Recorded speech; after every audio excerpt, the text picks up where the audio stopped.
Well, hello, everybody, and welcome to this joint GDI and Asia Society Switzerland webcast.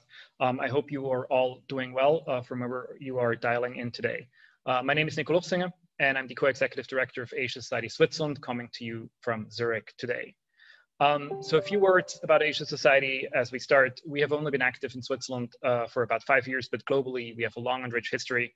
Founded in 1956 by John D. Rockefeller III, there are now 14 Asia Society centers around the world. Our goal globally and also here in Switzerland is to increase understanding of Asia and Asian issues and foster dialogue and exchange. We're very, very grateful to be able to partner with such a prestigious organization as the Gottlieb Duttweiler Institute, the GDI, today. And I want to thank David Bossart, Laura de Wolf, and the entire team for the very great collaboration. Before we start today's conversation, I do want to take a moment and talk about 2 upcoming events from both organizations. And let me share my screen for that with you. That's the wrong slide. There we go. So next week at Asia Society Switzerland, we are hosting an online mini conference, is what we're calling it, which is focused on the future of agriculture and food production in Asia. And then from September to 10 and 11, a little ways off, is GDI's 70th edition of their flagship International Retail Summit, which is a fantastic 2-day conference bringing together decision makers and leaders from all across the retail industry, and definitely something that you don't want to miss if you're in that space. So those are 2 upcoming events. You can scan the QR codes that you see on your screen, and that will take you directly to the registration pages. But of course, they're also listed on the respective websites. And with that, let's get started right away and launch into today's conversation. I've always very much liked the quote, "The future is already here, it's just not evenly distributed." And it probably very perfectly applies to the world of retail, where one market, of course, China, has just developed tremendously and incredibly quickly over the last years. The e-commerce penetration in China is estimated to be 36%, and that was notably before the pandemic hit and shut down several large Chinese cities for weeks or at times even months. So what can we learn from China's e-commerce landscape? What are the trends that we see there that we'll eventually see in Europe, in Switzerland, in other parts of the world as well? Is China the laboratory of the future when it comes to retail?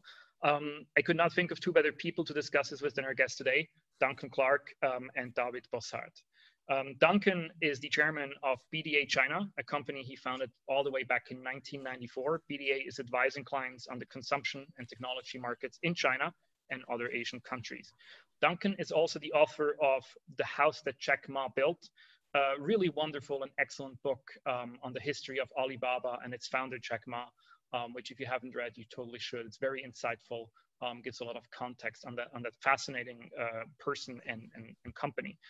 He's also a global board member of the Asia Society, and he joins us today coming from his apartment in Paris. Hi, Duncan. Hi, good morning. Good afternoon, almost. And of course, David Bossart is the CEO of the Gottlieb Duttweiler Institute. The beautiful building that you see in his background, it's a totally real image, and he's really actually standing in the front lawn there. And of course, his work at the GDI focuses, among many other things, on the future of consumption, digitization, and societal transformation. Welcome, David. So what we're going to be doing today is we'll first hear a few introductory remarks from Duncan on the e-commerce landscape in China, and then we'll have David sort of respond to that and give some context on how this is relevant to Switzerland. And before we launch into the discussion, you can always submit any questions that you have using the Q&A function, which is located at the bottom of your screen. So you can click on it and type in a question. You can also click on it and you will see questions that have already been submitted, and you can upvote the questions that you really like. And I would ask you, since we're quite a large number of participants today, to also use that function so you can signal to me which questions you want to have answered, and we'll give preference to those that have a higher vote count. So with that, I'm very happy now to hand over the words to Duncan Clark in Paris, who will start us off with a quick outlook of the wonderful and sometimes crazy world that is Chinese e-commerce. Please, Duncan. Thanks very much, Nico, for that. And thanks to everybody for your time today. Hope you can enjoy your lunch during this and we don't have to look at each other eating lunch, which is good. So I'm standing here in Paris on the left bank, not far from where actually some of the first shopping malls in the world effectively were built, the galleries, which were heated. If you come to Paris, you can see the origins of the offline retail world that we sort of came to know. And perhaps now we are seeing more in China, a glimpse of where we're heading in terms of the online world sort of eating everything up. We've seen that, of course, in the last few months as we responded differently in different countries to the crisis. So maybe a quick introduction. I hope you can see the slides here as I tab through. Right, so just a quick scene setter. I mean, China is already the largest by far e-commerce market in the world. 3+ times more than the United States. And we'll talk about the reasons for that. But obviously in terms of, partly that's driven by the sheer population, but also the penetration of e-commerce within that. There are other countries ahead of the US also. We can talk about in Europe, a number of countries ahead of the US, like the UK, for example, in e-commerce penetration, but the mass size of the Chinese market. And somebody's saying, can we get the presentation slides? Yes, Rainer, you can. This is the benefits of live. So we will send those to you. So in terms of the COVID impact, obviously it's still, you know, everybody's still trying to assess the impact on their own lives, on their own countries and economies. You know, Daniel Zhang, the chairman and CEO of Alibaba, of course, Jack Ma is no longer in that role. He recently made some, I think, pretty obvious, but good comments that we now see more people shopping online, of course, than before, even in China, where they were already shopping a lot. But we saw increasingly more categories where people would previously resist shopping. And of course, groceries in particular. I mean, of course, if you know your life's at risk from going out, you're certainly, you know, and we must thank the frontline workers who've delivered this. But the amazing logistics that came in, even in places like Wuhan in China, we saw how robust, this system was and how reliant people were on this, literally reliant for their lives in some cases and livelihoods. So, I mean, we've seen massive increase in grocery deliveries. I think 60% of the Fresh Hippo chain, which is a sort of new format of Hema, Alibaba's sort of online, offline kind of grocery, 60% coming now from online, which is up a lot, but we've seen a massive increase, 100% growth in the first quarter, of course, on online purchases through that. So basically, on the other hand, retailers who may previously have thought that, you know, online was perhaps a luxury or some experiment, it's a necessity. And of course, tragically, we're seeing a lot of pure offline retailers disappear, particularly in markets or in countries where there is not support for them from government, etc. So obviously, we all know this around the world, but even in China, where e-commerce was already very well established, it's even more so. So this shift to digital has, of course, been, and contactless digital has been reaffirmed. Even here in Paris, I mean, the habit before of, you know, meeting the delivery person in the lift. Now, of course, the lift is simply almost like a dumbwaiter where one's food or deliveries are presented, and then you retrieve it. So no human contact. You know, we're just at the beginning of thinking the possibilities of where we are. But the new normal is very different from the previous situation. So in terms of the, I've talked about this before, and I was happy to give a talk early on at Asia Society in Zurich. It hasn't really changed, but you know, this is what we're talking about right now. I mean, what Jack Ma described as the iron triangle, this applies to all e-commerce, really. You have, you know, the three sides of this triangle, the choice of products and the e-commerce side. So the range we just talked about, the growing number of categories of products available online. In the case of Alibaba, that's essentially Tmall and Taobao. They have overseas investments, and we can talk about the Southeast Asia connection, for example. But basically, things that you buy is on one level. How they get delivered, we just talked about the logistics side of things, and finance. How do you pay for these things? I was in China until the 28th of January, so already experiencing some of the lockdown in Beijing. And for about a week, you know, driving around, for example, the reliance on online payment to pay in parking, you know, places, things like that, we could see already that we could feel the benefits. The cash already was disappearing in China very fast. And now we feel that same here in Europe and elsewhere. So contactless payment limits have been raised everywhere. You know, definitely we're seeing the impact. So these three in concert this is the stress test that we went through really with COVID. And I think it works. Obviously there's some aspects that need to improve, but this is almost a pivot for the Chinese economy as well, away from export-led growth to increasingly domestic-led. And that's even more so now, because China's export markets have collapsed, much as they did in 2008, where we saw an earlier validation, if you will, of Alibaba's business and these other businesses. So moving swiftly on, we're going to get quickly to David and some of the Q&A. So obviously the famous sort of Singles Day event, I was there in Hangzhou in November. It seems like crazy to be in a room of so many people now. But, $38 billion of sales generated in 24 hours. Actually, I don't want to just talk about Alibaba. On the 18th of June, it's actually JD.com, a rival to Alibaba, has its traditional sort of consumption holiday. So that's coming up next week. Of course, now Alibaba has also launched its 618 promotions, as well as Pinduoduo and other Chinese companies. But basically, there are these sort of red letter days, if you will, in the calendar, 11/11 being the most famous because it sort of was made to be the Singles Day 1111 phenomenon. But just look at the numbers there. I mean, 1.3 billion individual deliveries. This is sort of pre-COVID. So in a sense, that was almost a stress test for getting, the delivery system up to a level that hadn't been imagined. And some of the individual, the statistics per second that might be coming in, I think at peak we saw 544,000 orders per second. So the infrastructure to support this, both on the payments logistics side, is phenomenal.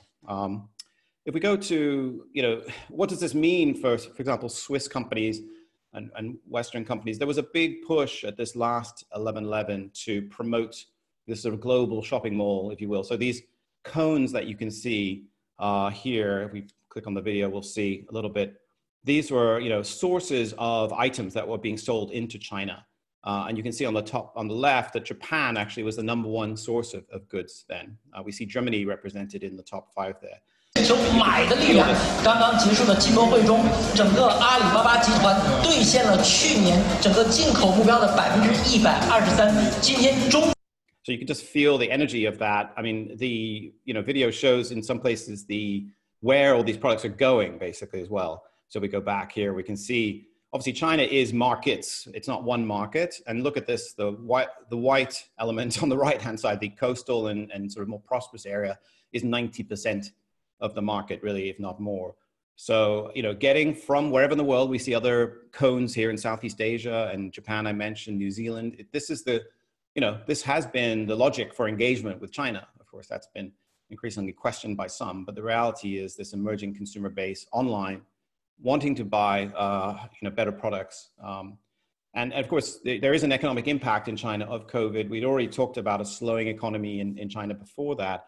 And there is a talk of a consumption downgrade, that some people may not buy as many products, luxury goods, for example. Cosmetics was hit by COVID because when you wear a mask, you certainly, part of your face doesn't need makeup. So, there is questions about how far this can go, but we still feel in China the urbanization drive continues and the aspiration to better one's lives, even though with more headwinds now. So this remains the story. How can Western penetrate this market?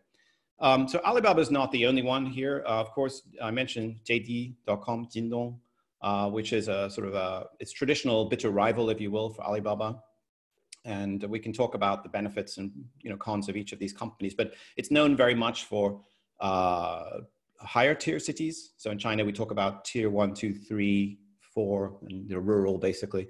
And the higher tier cities like Beijing, JD is, that's the company I would use pretty much every day for basics, but also for things like major appliances as well. I should say that my shirt is from Taobao, so I'm a loyal Taobao user as well. And Pinduoduo we'll talk about as a kind of scrappy company that's grown at a massive rate, particularly in those rural areas, and using more social commerce to sort of challenge these two. I'll leave you these slides, as I mentioned, but the gross merchandise volume of Alibaba in the last 12 months up until March was $1 trillion, which is really 1/6 of all retail sales in China. So in terms of e-commerce, it's well over 2/3 of the market. But in terms of all of sales in China. It's a sixth. So that's a kind of phenomenal number. We can talk about big tech and what does that mean, but active users, you can see even in the first quarter, which was the key quarter for COVID for China, they increased their active users by 15 million. And you know, here are the market cap numbers for these companies. Alibaba, a very profitable company at $20 billion. JD, you can see, is, you know, making money, but not that much, but has a, you know, substantial user base, and actually is now just announced it's going to be launching an IPO in Hong Kong. You can see that Alibaba is both on the New York Stock Exchange and the Hong Kong Stock Exchange. We're going to see shortly JD joining them, and Pinduoduo losing a lot of money, basically, but having a very large number of users, surpassing JD. I'm going to quickly go through, because I want to get to the discussion. I just wanted to point to one trend that I saw there, which had been emerging for some time back in Hangzhou, but this concept of live streaming. And you can see on the left side, there's a, you know, bunch of, looks instant noodles or something. On the right, just stacks of slippers and random stuff. It's a messy, it's almost the size of an apartment, but in this apartment, this woman that we'll see featured, Viva Huang, sold $425 million worth of goods in that period. And she was telling us that she had so little time to even go to the bathroom that, you know, she was worried that she wouldn't get through the day. But you can see here.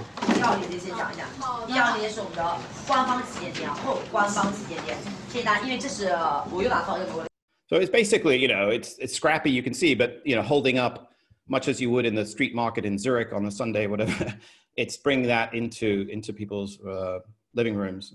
This idea of zhubo, dianshang, so, you know, streaming e-commerce. And others are entering into this market, of course, because we have other streaming companies, famously Kuaishou, and even more famously, what you know is TikTok, Douyin. You know, looking, in the case of Kuaishou, partnering with JD, Douyin looking to leverage its massive user base. And then we have others, not necessarily always in streaming, but Meituan, which is another player, which is very strong in logistics and food delivery, but is now moving into consumer electronics deliveries, and many other, and cosmetics. So, you know, it's a scrappy, dynamic market. And COVID has, if anything, kind of energized these companies and the investors behind them even more to see how far they can push it. So that's my initial opening. Thank you very much, Duncan. I think, you know, just in these very few minutes and your remarks, there's already a lot to unpack. And of course, the question we're most interested in today is, how is this relevant to us here in Switzerland, to us here in Europe? I'm just going to turn it right over to David with the question from, you know, all that you've seen in Duncan's presentation. Of course, you also watch these spaces closely as a part of your work. How would you assess the relevance of what we're seeing happening in China in the e-commerce and retail space for the Swiss and European markets? What are the things we should be prepared for to arrive here soon? Yeah. Thanks, Nico, and thanks, Duncan. I think there are a lot of convergencies right now happening, but on the other side, we see a lot of highly different points that will still prevail. First of all, I think we have 5 Ds. That will be a huge issue in governments, in savings, for consumers, also for companies. Then the second D might be deflation that lasts over the next 2 or 3 years, which might have a huge impact also. Then we see, and do not know yet, deglobalization, which was just the case before we saw the happening of COVID-19. No one knows what the rearrangement of all the supply chains means for Europe, for the US, and for China, and for Asia. We see much more digitization. Of course, China is far advanced, and we will see the impact of demographics. But the biggest advantage, of course, for China is you can build retail structures from scratch, whereas we in Europe, and also in the Western world, we have to destroy strongly established retail chains and retail structures. So China can easily leapfrog, go over just certain phases we had passed through over the last decades.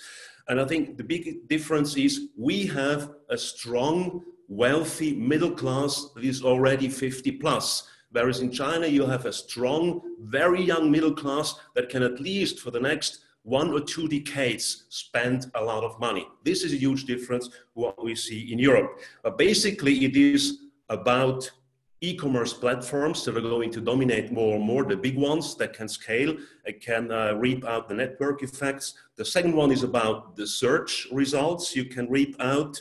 Then what Duncan mentioned, where we are not very far, is live streaming and social. We have Instagram and all these medias now very prominently. You have put that together in a few apps in China. And of course, regarding the payment system, I think also China is ahead.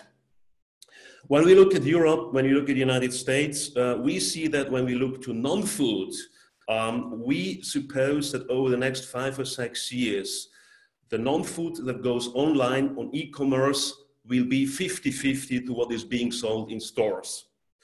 But also don't forget, generally speaking, non-food sales are generally slowly but continuously declining. Why? Because we have the demographic effect and the demographic impact. Older people, they need healthcare, they need other things and consultation, not products anymore. And of course, we see much more live streaming, much more entertainment services. In food, you interestingly see that probably we are going through COVID up to 10% of sales in food online, but more and more we see also meals. Full meals are being catered, especially also to the elder generation. Interestingly, we see much more new channels popping up. You see now street vendors coming, street food is coming, people who put their chairs outside the restaurant, because now the government is more just generous in giving you the chance to cater to people in the fresh air. But generally speaking, the consumer is the winner. Much more choices than ever, but you might say, I always love to say that in 3 very simple but precise words. The consumer is first of all king, more choice than ever, more price comparison than ever, easy availability in real time, so king. But on the other side, the consumer is also dictator. Why? He can comment on products, he can comment on social media about the product he doesn't like, about ratings and rankings they put on a product she doesn't want and she dislikes. So she's also dictator. But we as consumers are becoming more slaves because we are becoming more transparent. Those who track our data know much more, so they can predict what we are going to buy next. So we're being tracked, we're being nudged more and more. This, I think, will not go away, but the key point for me is we must understand when we talk about consumers, we are now all users, not just consumers. And the user is much more driven by algorithms, it's driven by apps, it's driven by upgrades, software updates. So the point of the consumer is much more the service component and the entertainment component, and less as the consumer was about the product component. And the key for the consumer is to control the entire experience in the e-commerce and in the whole live streaming world. So empowering the consumer is, I think, what Alibaba does very well. And this is the difference certainly also to what we have here in Europe. But generally also we can say we are moving from the old retail model in Europe and in the US, where we said, we are putting products on stage. So the theater was basically the framing of the retail experience. But today we must say we are moving to much more a cinema approach. 3D cinema is now with live streaming coming more and more. So it's interesting to see that also the expectations of consumers are much higher when you're in a cinema and you have the control over the experience and you can influence your experience. And when you see the last opening of a very huge mall in Jersey, in New York, it is called the American Dream Mall, but basically it's not a mall because more space is dedicated now to entertainment, meaning you can ski, you can down race a hill with skis, there is Nintendo. So the entertainment space is much larger than the retail and the restaurant space. So also offline, you see an evolution towards the role model of online. So online is giving the role model. I think that's also very interesting. Duncan, I think correctly mentions just the framing of what is the size of these companies. When you, for example, look at the market cap, Alibaba was mentioned, Tencent was mentioned, you can include infrastructure suppliers like Huawei, for example, very important, the cloud business. Don't underestimate that. When you look at the business model of the big guys like Amazon, they are also in the cloud business. And also taking into consideration that is very important. So if you look at, for example, the actual market cap of Apple, Microsoft, and Amazon, it equals the German GDP. It equals the German GDP. Just imagine how important these companies became. So the question certainly is, will these big providers get bigger and bigger or not? A Chinese investor once told me the big skyscrapers are already built. So what we see is probably companies that are 20 stories high, but no longer 100 stories high. So the question is, will these big guys get bigger and bigger and bigger, or do they reach the limits? And what does that mean? So we have the big Chinese players and we have the big US players over the next years. I don't know who framed the comparison best between Amazon and Alibaba, the two dominant players. What is Amazon? Amazon is basically fast, transaction, and efficient, but it just works. People who buy on Amazon spend on average 8 minutes on Amazon. Compare that to Alibaba. What is Alibaba? Alibaba is Amazon plus Disney. So the big difference is Amazon is also, is just transactional, very calm, cold, but Alibaba is cool in terms of entertainment aspect. It brings you fun, which we saw perfectly in the examples that Duncan mentioned to us. So not an accident, people spend about 30 minutes on Alibaba and not just 8 minutes compared to Amazon. I could continue on that in the length, but I will probably stop here. On the level of business models, basically we have a platform approach. And the platform is basically someone who facilitates and brings together a buyer and a seller. Whereas on the other side, you have a very peculiar model like Apple. Why is Apple so strong? 1.2 trillion market cap, because this is an aggregator. An aggregator intermediates and controls the relationship between a buyer and the seller. And this is why the app system in the app stores from Apple is so strong. So they control the whole environment. And you have a lot of these big guys that are control freaks. And Apple is a very good example for a total control freak. Interestingly, I think we see that all these are basically not financed by e-commerce, but by cloud, by payment systems, by streaming. And so it is not an accident. Pure players in e-commerce, I think, are not the future, neither wherever you go. And I think this we have to take into consideration. I think we should discuss later also about the impact of live stream, but I'm stopping right now here. Thank you very much, David. And again, I think there's a lot there to unpack. We've already getting a lot of questions from the audience, and we'll try to answer as many of them as we can. I'm glad, Duncan, that we've already cleared up the issue of what your T-shirt says. Yeah, so I'll take it off this, yeah. A very bad temper. Okay, let's see if we can ask you questions that will bring that out over the next 30 minutes.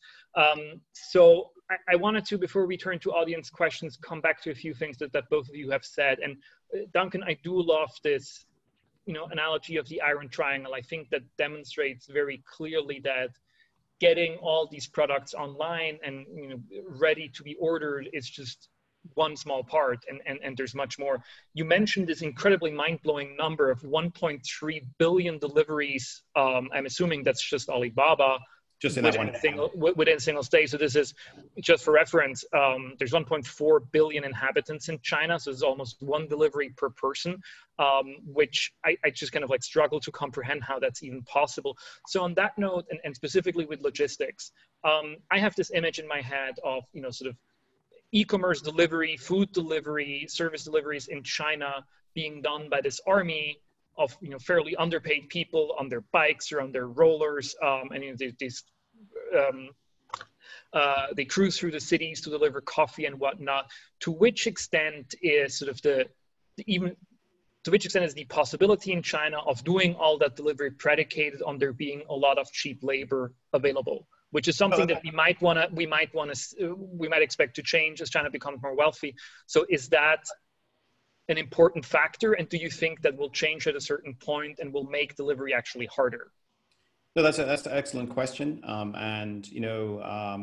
A friend of mine, Tiff Roberts or Dexter Roberts, has a new book out. I'll send you the link, but basically on this massive, several hundred million, rural workers who had been working in the cities, obviously in the coast, particularly in factories. Some of those have become the delivery people, also construction workers people who used to be construction workers have moved more to delivery or driving DD cars, so this absorption of excess labor. You're right. It is, the D is a challenge for China too with demographics. China is the most rapidly aging country in the world. I also live part-time in Tokyo, which is the aged country where we see, there and Korea much more embrace of robotics. But China will also, and China is investing, controversially even buying robotics companies, as we know, in Germany and so on for manufacturing. But also I think we will see, and we already see, actually, I have a video I could pull up later. When I checked into a hotel in Shenzhen last year, the Marriott, I went up in the lift with a robot, and the most amazing thing was that nobody around me seemed to pay this robot any attention. I followed the robot up from the sky lobby up to a room and realized it was delivering food. This is already happening in China. It's both a excess, labor still in some of this countryside labor pool, which is massive, and in need of jobs, but also this tendency to try everything. Like in China, I think there's no resistance to technology. If anything, sometimes technology doesn't make any sense. You go to the Great Wall, you will see, you have to use a QR code machine, which is manned by 3 people. I mean, so it's both, it's not either or. It's kind of we can do this, and let's try this. And that's both on the supply side and on the demand side. Like people are very keen, and it's not just a youth thing. It's elderly people who want to, do the coolest stuff and use technology in new ways. It's cultural, I must say. I hate to sort of generalize, but in this case, we don't see this tech phobia. And obviously there's associated discussions of privacy and all that. But generally we see, and it's not just China, there's more of within Northeast Asia, certainly, and Southeast Asia, I feel, and South Asia, we do feel a more predisposition to trying technology. But the demographics will affect how this comes. Whether we see robots soon, there are trials right now, but China, don't forget, is a very densely populated, particularly the coastal area, very different from, say, the United States, where it was very difficult to distribute on the same scale. Yeah, and I think you're making a very important point there also with sort of this happiness of generally in China to use technologies with a strong entrepreneurial spirit. Kind of reminds me of, I think there's a part in your book where Jack Ma and his wife visit Switzerland, and they're in Zurich, and it's Sunday and all the shops are closed, and I'm not sure if this is apocryphal or not, but Jack Ma's wife sort of turns, I'm not sure to you or to somebody there, is like, my friend Abir, who used to work well, but he lives in Geneva. It's a true story. And she says, oh, are all the shops closed because everybody who works there is at their second jobs, and that's why they can work. And I thought that was there was such a great sort of line of just kind of like this not understanding that part of culture. If we want to stick to logistics for a little bit, because I think that sort of is maybe not the not so glamorous but super important part of e-commerce. David, if you look specifically at the Swiss market, or the markets in like Switzerland and surrounding countries, where are we in terms of logistics? And what has maybe the lockdown, where we've also seen like dramatic increases in e-commerce activity, shown us on where Swiss companies and sort of the Swiss e-commerce sector needs to invest in terms of logistics? How ready are we to deliver? I guess the comparison would be around 7 million deliveries in one day. Like, how far away from the single-day Alibaba goal are we? Yeah, basically we are a small country. We have 8.5 million people. So compare that to any kind of big city in China, and you see, we simply can't afford, for example, the last mile. So we depend on On larger providers, we depend on massive scaling and reaping out network effects. So for any kind of Swiss player who wants to do delivery, it's very tough to make a profit. But what we see, of course, it's coming also because we have to. And as mentioned already, the demographics will play a very important role, I think, for the elder generation especially. And we see in many cities that we are not prepared because we don't have the system of logistics. Think Paris, think Rome, think the old part of Zurich. It's nearly impossible to drive through with a truck.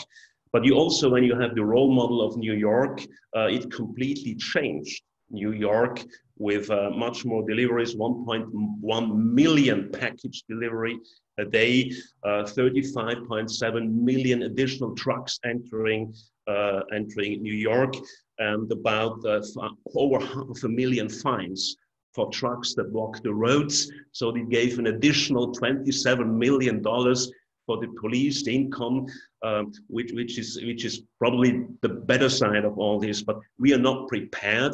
We don't know where to put the lockers. There's no model right now. We don't have the warehouses. At what time of the day or the night should we provide? Should we bring it? And in highly densely populated city urban areas in most European cities with well-established structures in a huge difference to China, we simply can't do that business-wise and do that profitably right now. So we have to figure out, probably when we think no longer in terms of streets and in rails, but also in drones, drone taxis and so on, waterways. Then we have the 3D world, not the 2D world. Then we can just give relief to additional ways of just catering with cars and with rails. But we see a lot of new means of transportation. So we say, for example, up to 2 kilometers, you can walk or run when you have meal delivery. Up to, let's say, 5, 7, you have an electric vehicle. And for the longer distance, which is a little bit crazy, you should also have an electric vehicle, of course, but then you have the gas-driven car. So it is about looking at what means of transportation we use and how we can best do it, to just look at the logistics in cities with all towns and all parts. Thank you. Let's turn to, we have received so many questions already from the audience, so I do want to start answering at least some of them. And please, if you haven't submitted your question yet, do so. If you want to take a look at the list of questions and upload some of them to give us a little bit of a signal of what is of most interest, we appreciate that. Let's just start right at the top with a deceptively short and simple question, which I think has probably an enormously complex and complicated answers. The question is, what is the future of food sales?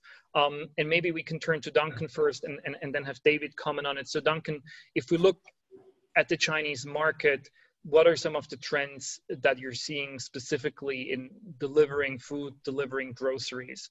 Do you, for example, see a trend towards also bringing in, that was another question from the audience, is there a trend of bringing in smaller vendors, even, you know, like producers, to sell directly to consumers by means of online platforms? So we kind of like the farm to table movement, is that something that we see happening in Chinese retail already?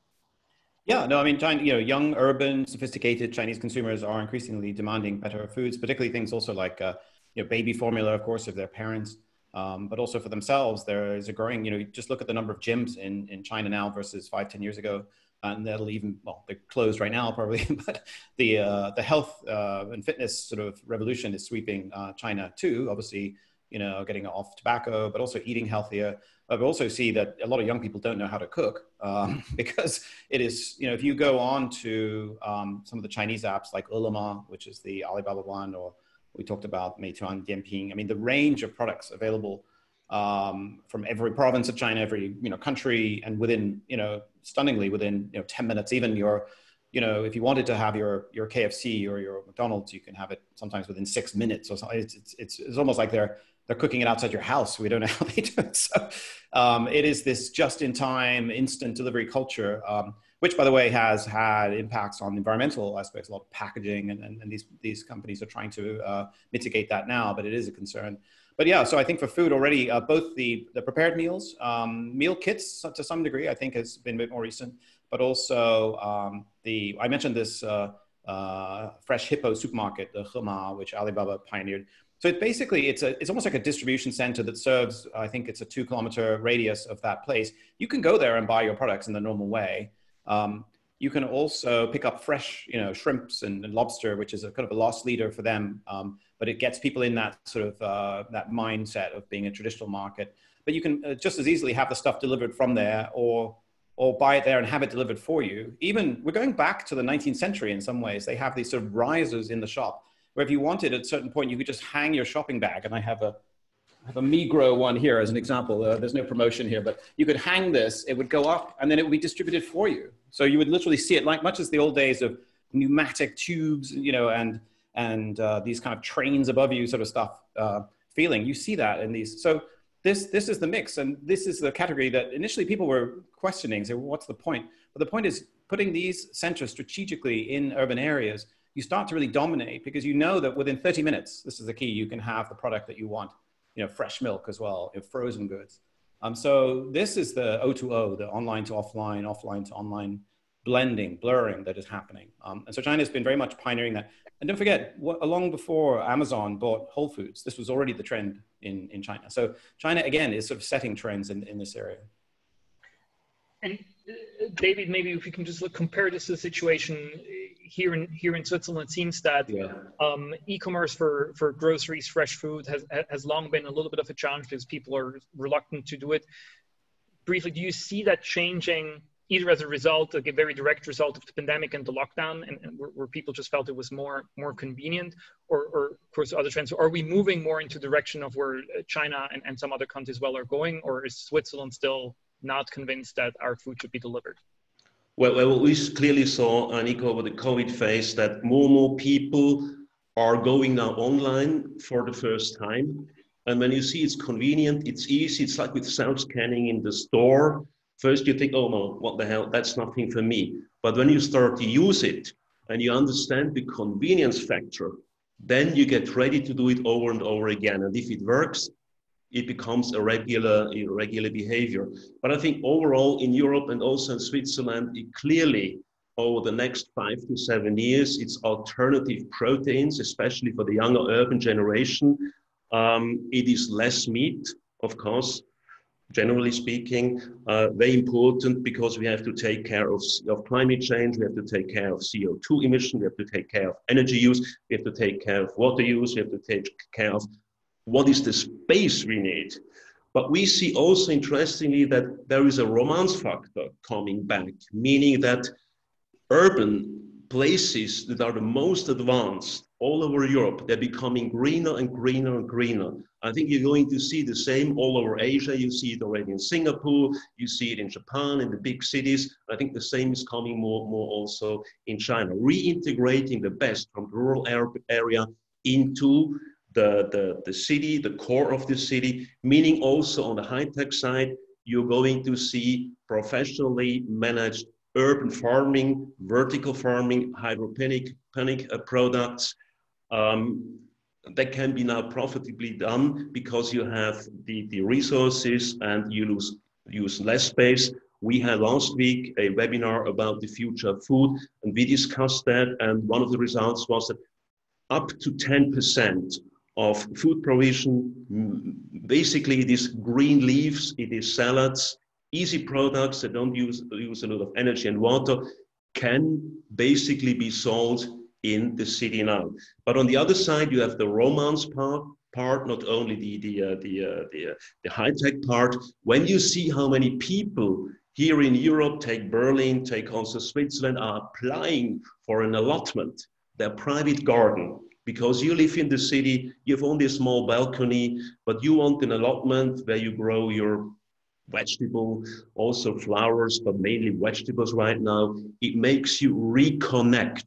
And what we clearly see with COVID, there is the rewilding trend, meaning people want to reconnect with the forest is becoming something mystic again. Like in Germany, German forest is something very mystical. Wood is very mystical. So you want to reconnect with this past because you think in your mind this can help you to solve all your urban pollution problems and so on. And maybe, if I may, I think you're making a very interesting point there, David. I just want to, before we move on to other topics, I want to very briefly play this back, because my assumption, Duncan, would be that sort of this romanticization of, you know, like sort of agriculture and rural life and producing food for yourselves is probably completely absent in China. No, actually, no, I would say the opposite. Actually, you would think that, but because people have had a lot of issues with food safety, you know, don't forget there've been, you know, cooking oil or infant formula that was killing people. And there's been a growing awareness actually of the importance of this stuff. We have a lot of pollution in China, obviously, of the soil, of the water. So there's a lot of awareness of this. And actually, I agree very much with what David was saying. Maybe we can coin a phrase here if it hasn't been, but H commerce, you know, human commerce is really what we, you know, E, who cares about E, you know, but H, this is where we're moving towards. And the platforms in China are very good actually at keeping a sense of connection to the vendor. So if you're buying from a local restaurant, but also if you're buying on Taobao or other platforms, you know, you have a direct connection with them. They'll chat with you and say, oh, how's it going? You know, and they'll even tell you about the product. In the case of William Ding, who's the founder of NetEase, which is a very big games company, he, I think 8 years ago, started a organic pig business. And you could literally follow your pig, you know, the webcam, and, you know, because there's the number one rarest thing in China is trust. And anything that can redress that, where you can actually trust, I can see it, I can feel it, I know the person. So recreating that experience that we love, certainly here in Europe, of the corner shop and, you know, the traditional business, but with the efficiency of online, with all the logistics and the speed, that's the magic mix, if you can get that right. And we're seeing that a bit actually after COVID in Europe as well. Yeah. And let me just, because again, like I think you're making there somewhat, you know, sort of one of these very, very important crucial points, kind of like in one sentence, is that there's a huge lack of trust issue in Chinese society, and that of course expands to commerce and retail. So just briefly, what are some of the strategies that these large companies in China seem to have employed to create trust online? It's a huge undertaking, right? You don't know whom you're buying from. Right. You can't see and touch and feel the product, but yet they've been able to very, very quickly scale. So how did these companies, how did Alibaba, for example, solve the issue of trust online? Well, the customer isn't king, it's like emperor. I mean, basically anything, like if this t-shirt came with a spelling mistake, not that I would recognize immediately, I could immediately criticize that merchant and rate them down. I would, within nanoseconds, get a message from the merchant saying, please restore my good ranking. And by the way, I've sent you 1,000 t-shirts to make up for it. I mean, I exaggerate, but the level of power that people have with the merchant, but also on the payment side, you know, Alipay started because it was escrow. Basically, you wouldn't have your account deducted until the goods arrived. And so this level of, you know, honestly, I'm much more hesitant buying on, say, Amazon or certainly eBay, where I had a total experience in the US, than on China. I mean, in China, you feel very assured that your interests are protected because, you know, these companies, the only thing they depend on, and Jack Ma talks about this a lot, is, you know, the customer first, you know, employees second, third, shareholders third, because that's how it works. You have to keep them on side. Yeah. Let's try to answer a few more questions.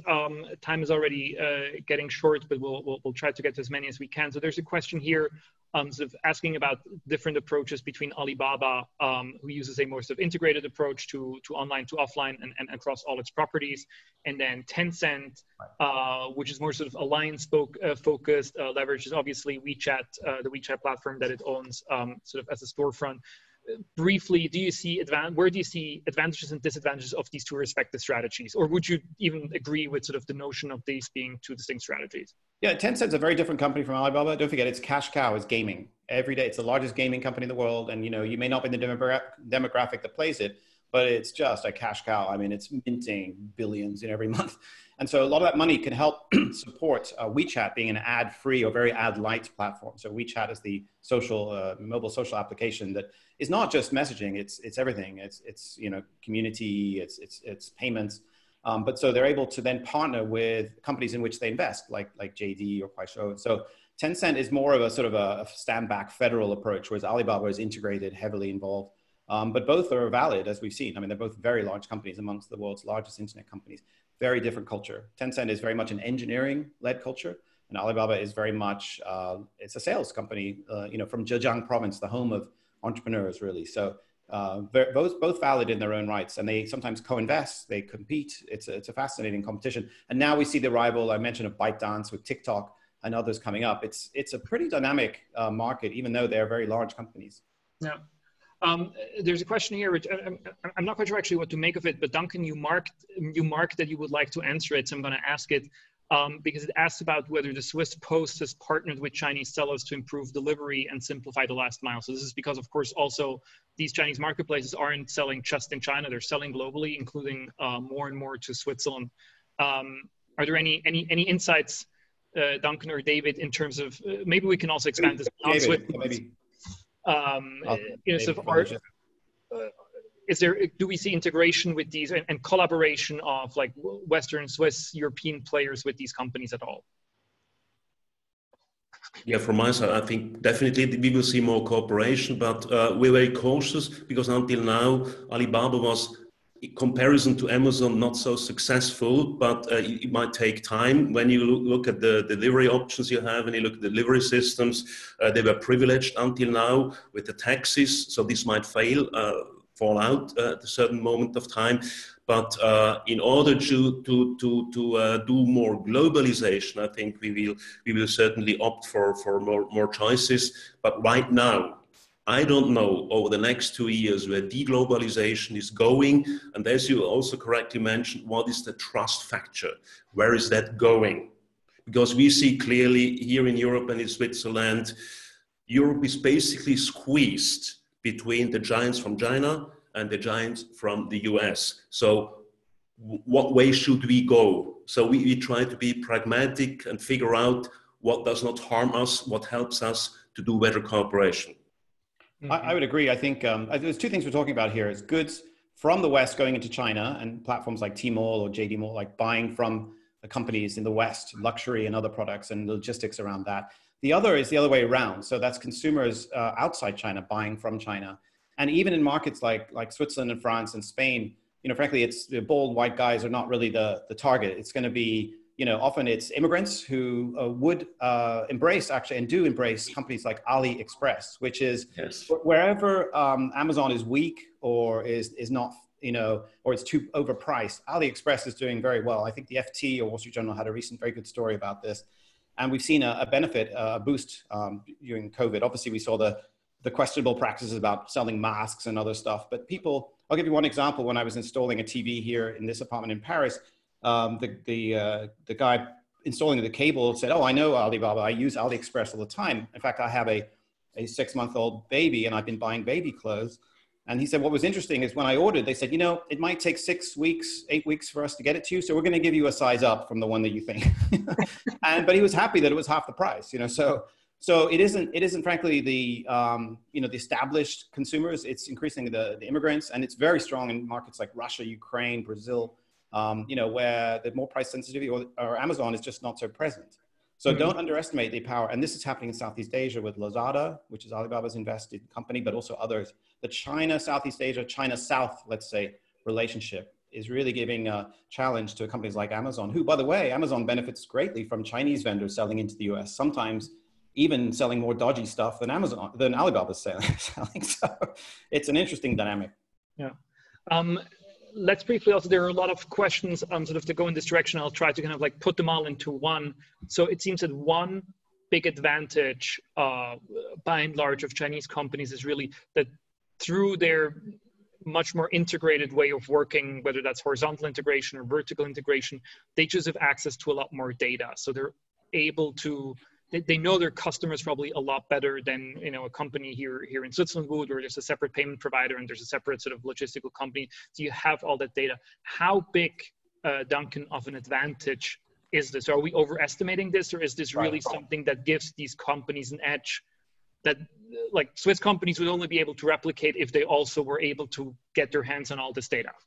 Yeah, it's actually an open debate. Even some in China say that there's been a delusion of this, you know, big data being this like new oil and so on. You know, basically that actually some of the AI discussions we've heard that, that China's going to leapfrog.